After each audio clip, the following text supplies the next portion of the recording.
this what we read about the Veda, which is ingrained in creation.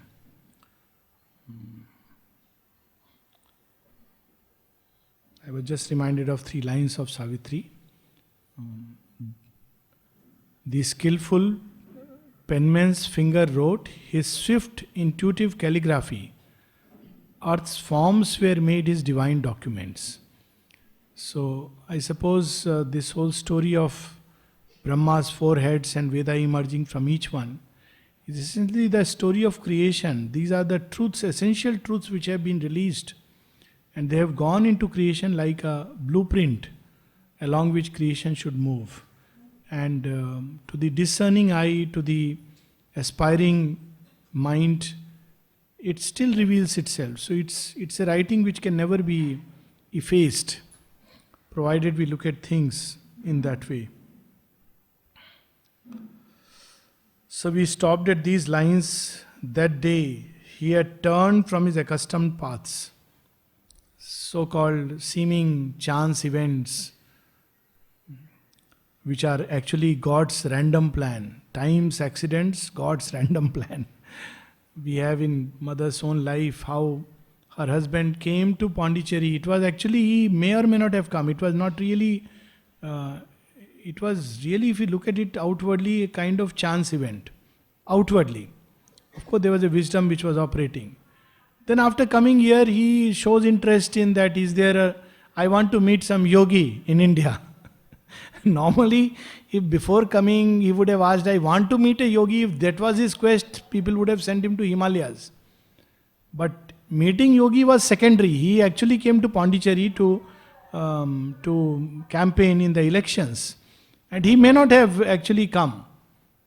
There was a plus minus thing. Last moment he came. Then he says, I want to meet if there is any yogi around. So people said, yes, somebody has come from the north seeking refuge, and perhaps he may satisfy you.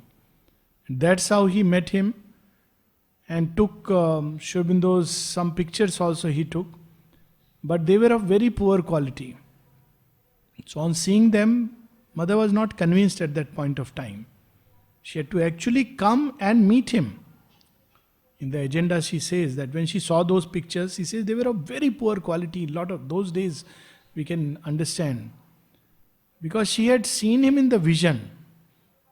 And everything had to come together. Not just a form, but the inner vibration, the inner thing, everything had to be seen. And when she comes here, we know what happened. That's going to be described subsequently. So let's keep that little bit in suspense.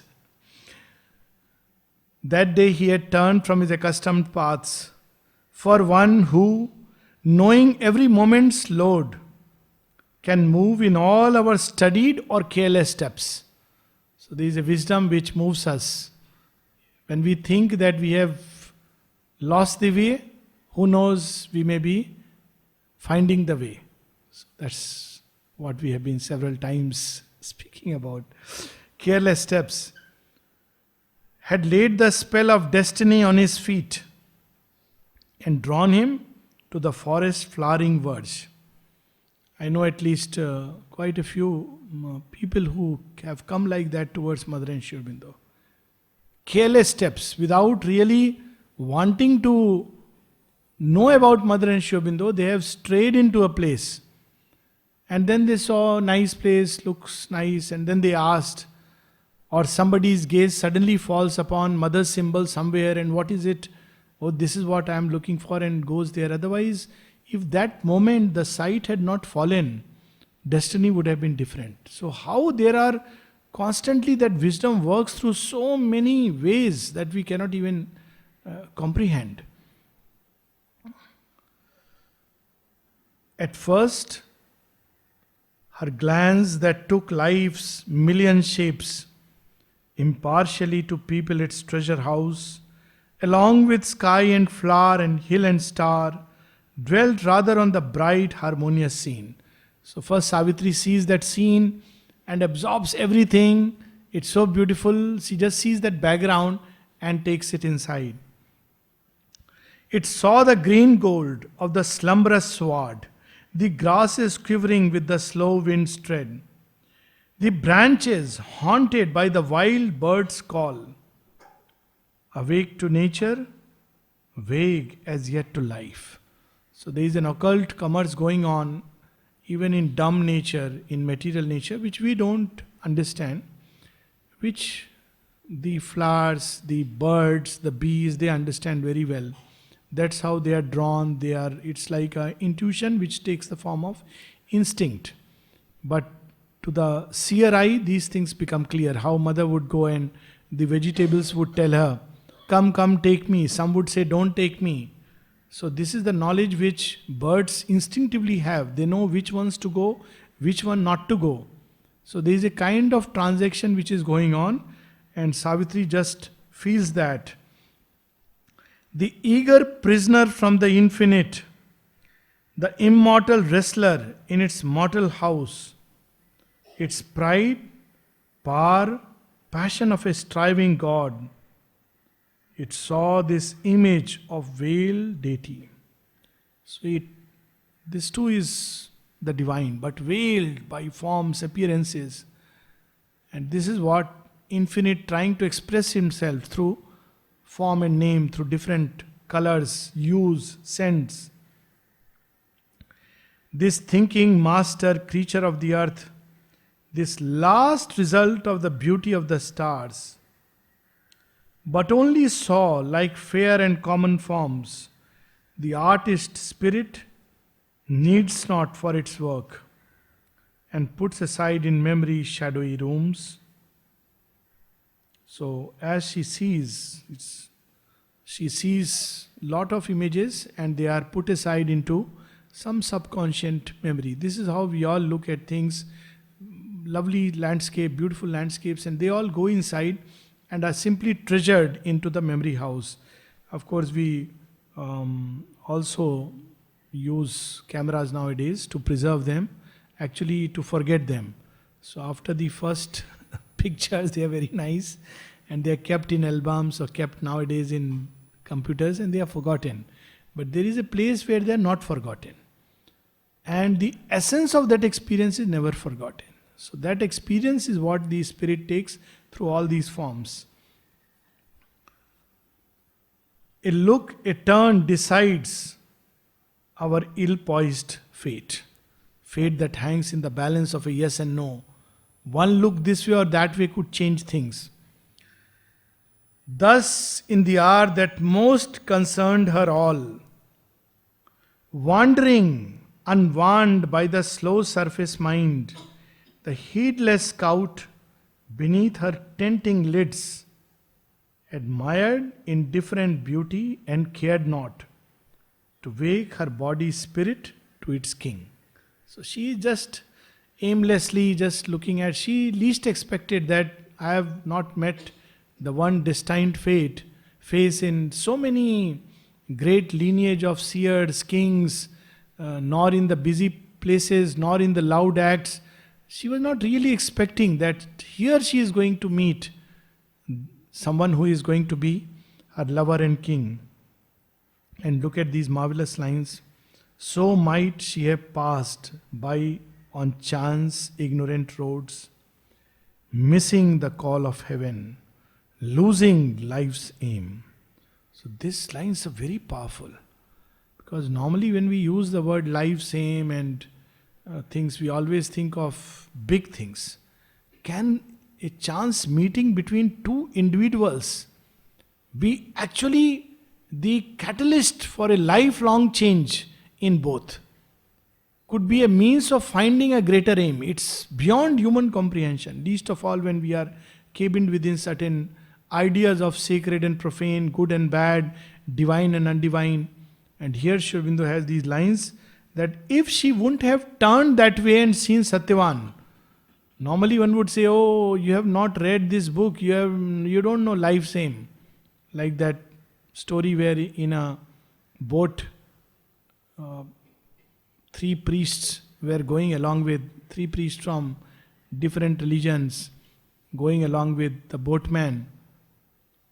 So one of them asked, have you read the Bible? Just to start a conversation. And the boatman said, no sir, then 25% of your life is wasted. So another person asked, have you read the Gita? So difficult, sir. Where do I find time? And say, oh, 50% of your life is wasted. Have you read the Quran? Oh, no way. It's written in Arabic. 75% of your life is wasted. Then the boatman asked, sir, do you know to swim? No. There is a hole in the boat. If you don't know to swim, 100% of your life is wasted. So you see how sometimes we only think that the divine action is in such big events. But divine can act, his plan can unfold in such events which are beyond. I mean, how Satprem turned to mother and Aurobindo. He had come here basically not as a seeker. He was here as a, again he had come for as a help to the governor. I am forgetting the exact position he had, either secretary or something. And he had not gone to meet or with that aspiration. One day, mother came to meet the governor and Satprem was sitting there somewhere and suddenly he saw. Now imagine if mother wouldn't have gone, he would have probably never sought her. And if mother, when she went, he would have been inside, he may have never seen. And suddenly he saw. And the interesting part is, first reactions were of revolt. Divine can create all kinds of reactions in people. But behind that revolt was something which attracted, which charmed him, touched him. And he became the instrument for this wonderful agenda. So how these seeming chance events can open doors to a greater destiny. So might she have passed by on chance ignorant roads, missing the call of heaven, losing life's aim. But the God touched in time her conscious soul. Her vision settled, caught, and all was changed. Very few such powerful lines where in one line Aurobindo packs a whole world. Look at this line. Her vision settled, caught, and all was changed. Almost reminds one of those lines about Julius Caesar. He came, he saw, he conquered. In three terse lines, as if a whole world is summarized of Caesar's grandiose image, his regality, his strength, his courage, his power. I mean, everything is packed in those three lines. He came, he saw, he conquered. So here it's like her vision settled, caught, and all was changed. She not only saw Satyavan, something suddenly used that sight to put them together and everything was changed. Her mind at first dwelt in ideal dreams. Now look at this change. Those intimate transmuters of earth signs that make known things a hint of unseen spheres. And saw in him the genius of the spot. How love works. There is an ideal image which people have in their mind. It imposes that image on the person. It may or may not be true, but this is how love works. So see, her mind suddenly imposes that image and she feels in him the genius on the spot. She has not even met, she has not had a hello, she has not asked him, do you know things? Nothing, but something within her spots and gives a feeling, oh, he's the one. The ideal. Dreams. A symbol figure standing mid earth scenes, a king of life outlined in delicate air. Yet this was but a moment's reverie. First the mind tunes itself and feels here is somebody who is a king, who is a genius, who is wonderful. But that's not enough, that's an admiration. Now her heart is caught. For suddenly her heart looked out at him. So many things can look out. And we can look at people, situations with these eyes. We can look at people and situations with the mind. We can look at people and situations with the heart. We can look at people and situations from the soul. Now her mind has seen and then her heart. The passionate, seeing, used thought cannot match. The sight of the heart is a much surer sight. And Aurobindo at one place says, even if it errs, it is better to follow it. one place he says that. Because the heart has a knowledge which the mind cannot fathom. The mind will always calculate, try to think, weigh pros, cons, good, bad. The heart cuts through all these layers and settles. Now, outwardly, it may not be right, good, practical, but the heart knows. And if even a mistake there leads one on the path. But here, of course, Savitri has not made a mistake. Of course, worldly point of view, she made a mistake. That's what the queen will tell her, that you have just given your heart to somebody who, is going to die. The passionate seeing used thought cannot match, and knew one nearer than its own close strings. All in a moment was surprised and seized, all in inconscient ecstasy him wrapped, or under imagination's colored lids held up in a large mirror air of dream, broke forth in flame to recreate the world, and in that flame to new things she was born. In one moment it was done. She saw, suddenly her mind suddenly felt this is the ideal, and her heart was caught in the flame of love, and in that one moment everything was changed. There was no why, there was no how, it was done.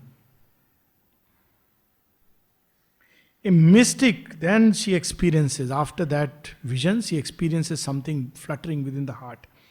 A mystic tumult from her depths arose, hailed, smitten erect like one who dreamed at ease. Life ran to gaze from every gate of sense. What beautiful description. Love is the one power that puts us out of ourselves. Self. That's why it is the most important catalyst of change. Mother says love, even human love has that power to bring us out of the ego. No other power can bring a human being out of the ego than love. Because suddenly life runs out of every gate of sense. One no more thinks of oneself, but thinks of the object of love, or the joy of love, or the beatitude of love. Savitri is experiencing it. Now the beauty is it can still apply even to the symbol. And it applies very beautifully. So we know that the bhakta seeks for the divine, and there is a joy when he finds the divine. But it seems that Aurobindo has said, the divine also takes joy in the bhakta. So what would be the state of the divine mother, when she suddenly finds one of her flock of sheep, as the Bible puts it? Oh, here I have found this child who has longed for me, who has been hiding, who is here far away. And suddenly, everything in her rushes to greet him. So beautifully the symbol applies. At one level, the human, at the same time, the Divine Mother leaning to the soul of earth. And the moment she finds him, divine rejoices infinite times more. This Aurobindo's word, that the divine takes much greater joy in the bhakta. That's why nothing is denied to him. In synthesis ends with that. Nothing, all ifs and buts of the human tongue fall away. Nothing is denied to the God lover, because he is the very self of the beloved. What a great testimony of spiritual truth. So we can take it in this way, that the Divine Mother looks at this soul entangled in the forest like a little bird, looking at heaven, looking at earth, and she finds one of her lost child. He is the one who has to do this work, and love flows. Love is not just, our mind ignorantly thinks love is about romance and man and a woman. This is ignorance. But even in that ignorance, there is a deeper play. And Aurobindo brings that deeper play, the play of the one from whom loves come and reaches out to the one. So here is that experience. Life ran to gaze from every gate of sense. Again, when, we must have experienced it in villages, when the calves come back, and in the evenings when they come to the mother cow. And it's a scene worth seeing. How the cow licks and smells, and if she had arms, she would just embrace. She cannot do it. But without that, she does it with such love. Human beings don't do it like that. When children come, not all, but first thing is sit down for tuition. What naughtiness have you did? Show me the report card. But look at love. When the calf comes back, she is so happy and thrilled that my calf has come back. There's a famous story of Sri Ramakrishna about it. That how do you get the cow? So he says, nothing. You take the calf along and the cow will follow. So, because she is drawn towards that. So, look at these lines. The Divine Mother is drawn towards the soul. We are all like her children. We are all like Satyavan. She is searching for us. And she doesn't leave any stone unturned. Even we are hiding in the remotest corners of the universe, she will find us. And when she will find us, we will feel some joy. But she will feel an infinite joy. Because she has found us and she will rush through every sense to greet us and take us in her arms. We may realize or not realize, that is our foolishness, but Satyavan does realize. Thoughts indistinct and glad in moon mist heavens, feelings as when a universe takes birth. What a image of love, experience of love. This is love. Even at a human level, something of that. As if life is newborn. The Lord is not just Bholenath.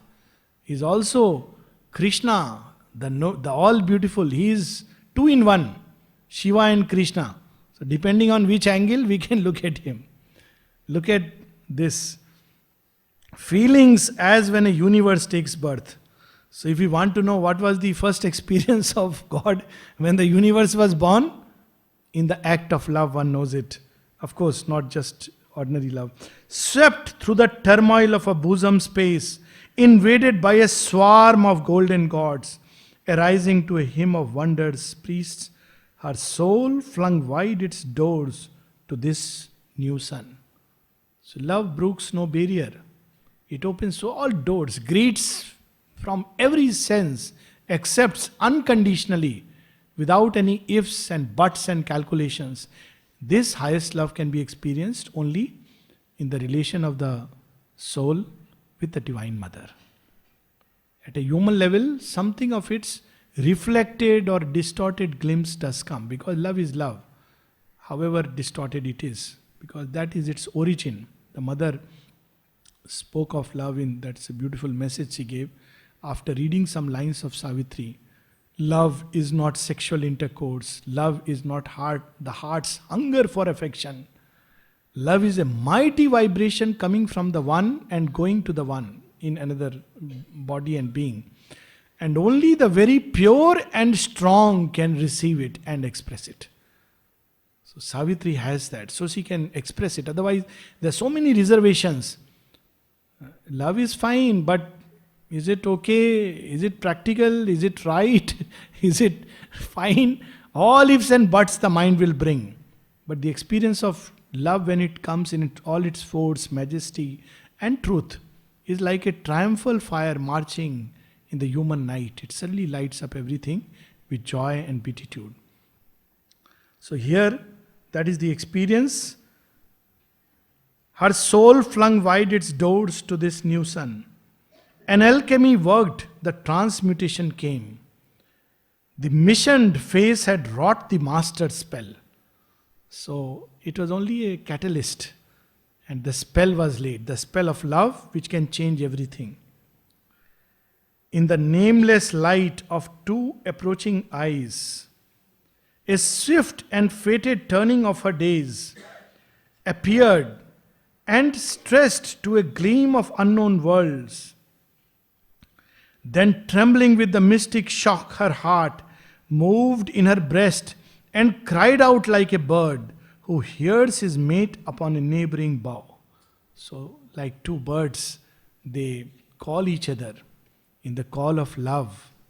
Similarly, there was a response, and this response needed not a fixed words, fixed sentences, dialogues, formulas, nothing, no questions asked.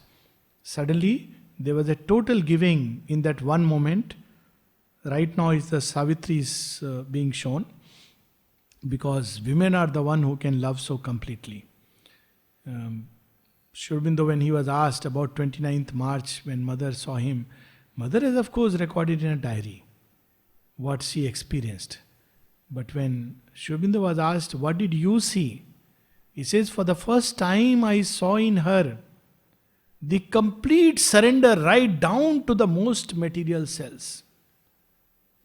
That's how she met him. Once she knew it is him, she asked nothing. She just gave herself completely. Everything was sealed in that one moment. And then he knew that the moment has come for the divine life to be established on earth.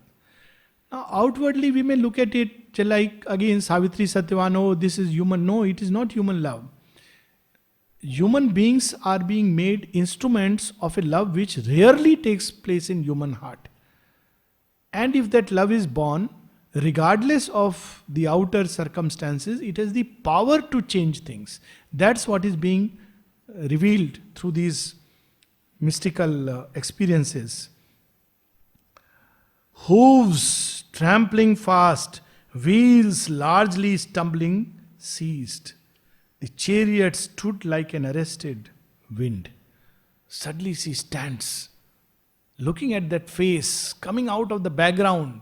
Here is the one. And the whole chariot, she puts brakes, pulls the reins, and stumbling, look at the precise detail. Naturally, if suddenly there is an arrest of the chariot, it won't be a slow. There is a stumbling speed. And it stands. And this would apply also to the chariot of the body. And Satyavan. Now, this is what Savitri. What about Satyavan? And Satyavan looked out from his soul's doors. I mean, only the Lord can lift everything to its highest, sublimest, purest, divinest levels. Satyavan is looking out at her, not that, oh, she's a queen, good. Nothing. He is seen from the soul's eyes. This is the only truth. At one place, Sri Aurobindo says, in one of his aphorisms, only that which your soul has seen and experienced is true. All the rest is prejudice, opinion, biases. Whatever be the external understanding of human life, what the soul has seen is true. What it has felt as the will of the divine is true. Of course, it needs a tremendous inner development and sincerity, it goes without saying. But when that experience happens, it breaks all barriers.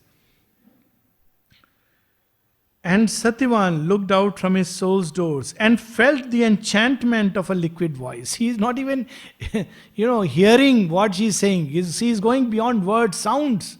Her voice carries to him the message of sweetness, of some magical, mystical space. He suddenly is transported by her voice.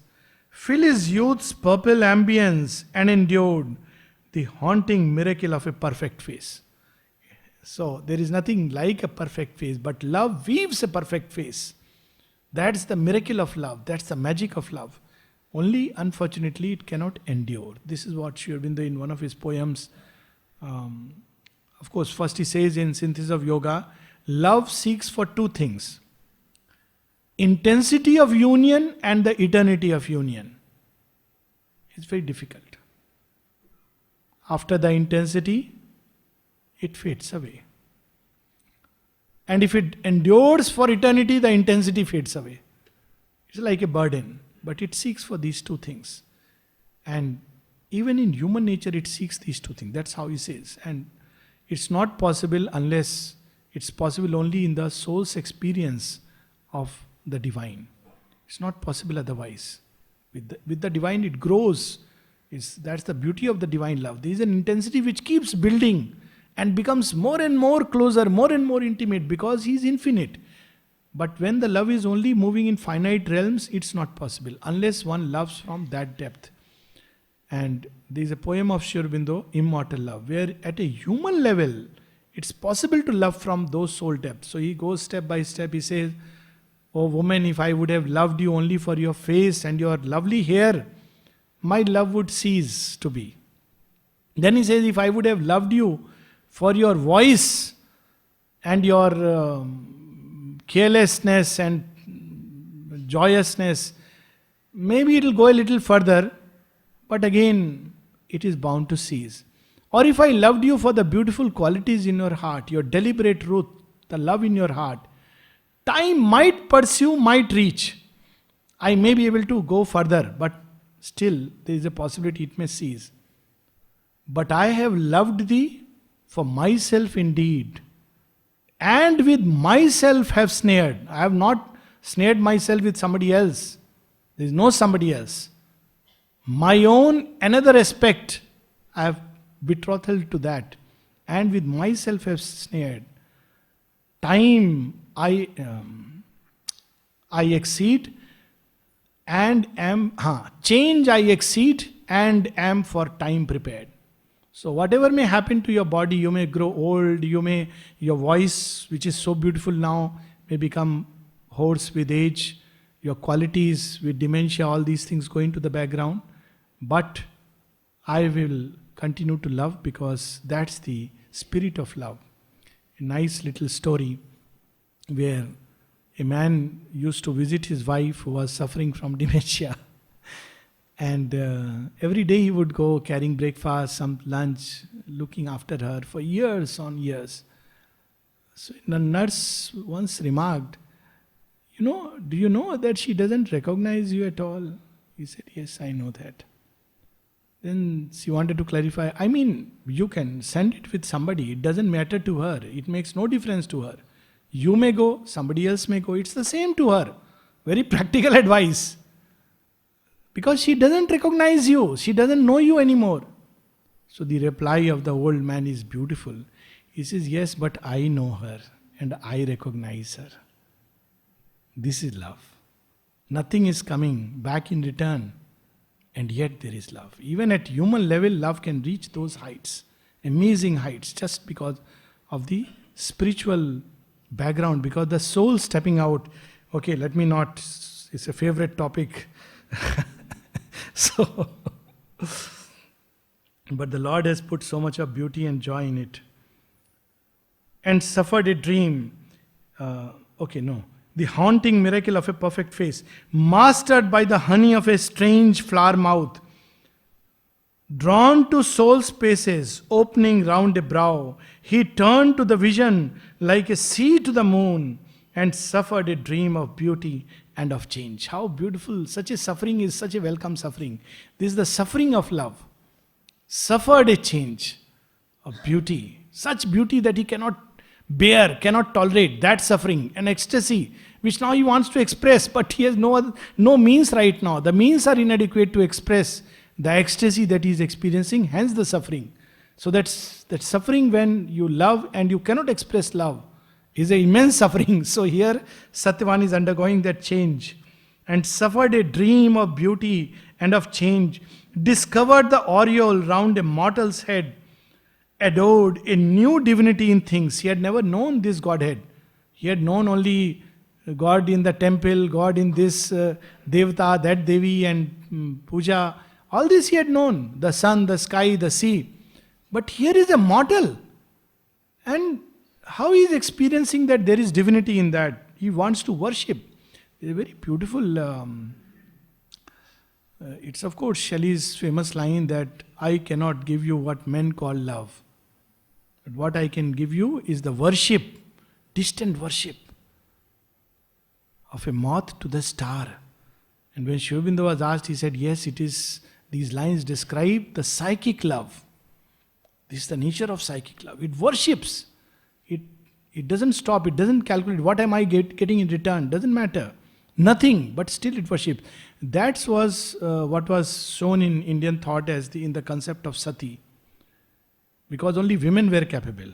Of course, there should have been some satas. The men, but men only satawed. So, But sati, the truth, she lived by the truth of that one moment when she loved and gave herself to this man. And however he was, whatever he was, of course that truth has to change now because life changed and men took advantage of it. But she lived by that one moment, and because of that power in her bosom, she could ascend to the greatest heavens. Even the gods became bond slaves because of the power of that love inside a woman's heart. So here they are experiencing that. His life was taken, his self-bound nature foundered as in fire. Normally our nature is bound within a small circle. Suddenly it started experiencing a fire that will change him forever. His life was taken into another's life. These splendid, lonely idols of his brain fell prostrate from their bright insufficiencies. All the concepts, percepts, things great, beautiful, everything suddenly fell and fell down at the feet of love. That's why, see, who could have the power to challenge in a duet and even shake for a while and even conquer Shiva, the ascetic of ascetics, the god of love? If you look at it from one side, he destroyed him, but it's also true that he succeeded. That's how Shiva came out, and eventually he married Parvati, because only he had, all the gods failed. And in spite of all his tapasya, accumulation of that, yet love could move his heart. That is the power of love. And he is not the highest love. Kamdev is love at the vital plane. And yet he had that power. As at the touch of a new infinite, to worship a Godhead greater than their own, an unknown, imperious force drew him to her. Now it was beyond him. This force was like imperious, compelling. Marveling, he came across the golden sward. Gaze met close gaze and clung in side's embrace. Look at this line. Before there is a physical embrace, there is a side's embrace. He comes, he sees that here is an arrested chariot. He walks towards her. They come, there is a closer gaze, and they weave affinity in that gaze. A visage was there, noble and great and calm. Inside Savitri, all the tumult is going on. But here, when he looks at her face, noble and great and calm. As if encircled by a halo of thought, a span, an arch of meditating light. As though some secret nimbus half was seen, her inner vision still remembering new. A forehead that wore the crown of all her past. Savitri looks at him and she realizes, oh, here is the one. All my past, he is the master, he is the Lord, he is the king. For him, my life is made. To eyes, her constant and eternal stars. Comrade and sovereign eyes that claimed her soul, lids known through many lives, large frames of love, he met in her regard, his future's case. So it was not just one life drama, and we see that in Aurobindo and the mother also, that many lives they have come together, worked for this great, but it doesn't mean they were always linked in a certain frame of relationship. That is our human mind, that we must put frames. But frames may not be there at all. Frames may mean nothing. Krishna's consort, before, when he was a child, is Radha, no frame. Mahabharata, Draupadi, no frame. He called her only Sakhi, a friend. And yet she was his consort. She was Kali's avatar, who had come to do Krishna's work. Without her, his work would have never been complete. So they have known each other in many lives, whether they were together, living in a physical frame of reference or not, that was not important. A promise and a presence and a fire saw an embodiment of aeonic dreams, a mystery of the rapture for which all yearns in this world of brief mortality, made in material shape, his very own.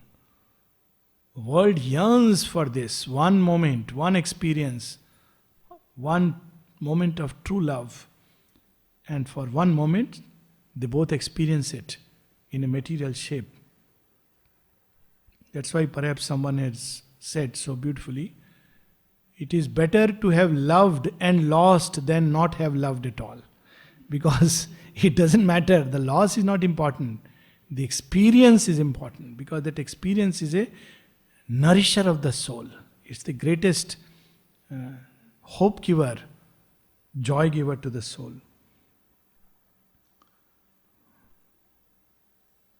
The golden figure given to his grasp hid in its breast the key of all his aims. Suddenly this golden figure, this golden Godhead, love has come. And the feeling is, everything that I have ever wanted in life is this. As if through this, everything else I can achieve. A spell to bring the immortals bliss on earth. To mate with heaven's truth, our mortal thought. To lift earth hearts nearer the eternal sun.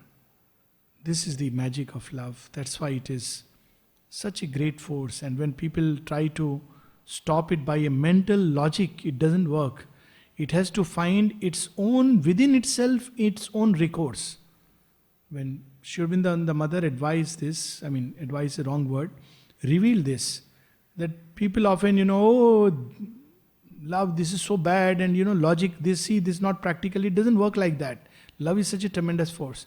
So the only recourse is, keep purifying that energy, till it touches its own depth. When mother was asked, when we turn to the divine, we have to abandon all human love. So what do we do if there is human love in our life? Or if it comes our way. The word is, if human love comes our way. So mother says, go through it. Then she says, it is the best preparation for yoga. So normally we would think best preparation for yoga means it will bring disappointment, disillusionment. So ultimately one will realize one has to turn to the divine. Yes, that is one part of it. But she reveals a much greater truth. She says, people take one of the two. Many times people discard that love. He says then very often one becomes harsh and cruel inside. And the very possibility of love is gone. And sometimes it takes centuries just to recover that possibility. So what is the other way? She says you must learn to love in the true way, unselfishly, without expectation, without desire, without this, that, everything. So what will happen, mother, if you do that? She says, if you really do it sincerely, after a while you will touch the core of divine love, which is in everything. What a beautiful path, what a wide path, what an unimaginable way. That if one does it, one touches that core which is in all things, which is divine love. All love comes from there. It's disfigured, distorted in the human consciousness. And mother at one place says that in every human relation there is an ingot of gold. So very often when people are unhappy, they discard everything. They throw the baby with the bath water. She says instead you must purify. So that pure ingot of gold you must preserve. It's important. It's sacred. That's why things came. Otherwise, when people do it just like that, discard, then the experience repeats and it goes ad infinitum. So she says that preserve that pure ingot. It is the divine blessing. But yes, all the distortions must go. Because without that, life will be a mess and the experience will be a mess. To lift earth hearts nearer the eternal sun. That is the task of love. For a moment it suddenly gives hope and joy. In these great spirits now incarnate here, love brought down power out of eternity to make of life his new undying base. So of course Savitri and Satyavan are no ordinary mortals. They are incarnations of conscious forces who have come to reveal something, to do something. And love suddenly comes to reveal the meaning of life. Love brought down power out of eternity to make of life his new undying base. His passion surged a wave from fathomless deeps. It leaped to earth from far forgotten heights, but kept its nature of infinity. So beautiful. This one liner. It comes from far forgotten heights, but love comes from the infinite, and that's why, of all the forces upon earth, love is most difficult to satisfy. This is what we find in Savitri, Canto 2, Book 1, Canto 2. That this, the burning test of the Godhead in his parts. That here the dissatisfied God here could dwell. Because why he could dwell in Savitri? Because here he met his own eternity. There was such a vastness, strength, as we have seen. You need a great strength and purity. Otherwise it's dissatisfied. Because it comes from the infinite and it's not satisfied till it finds infinity and eternity. So we'll stop here, continue tomorrow.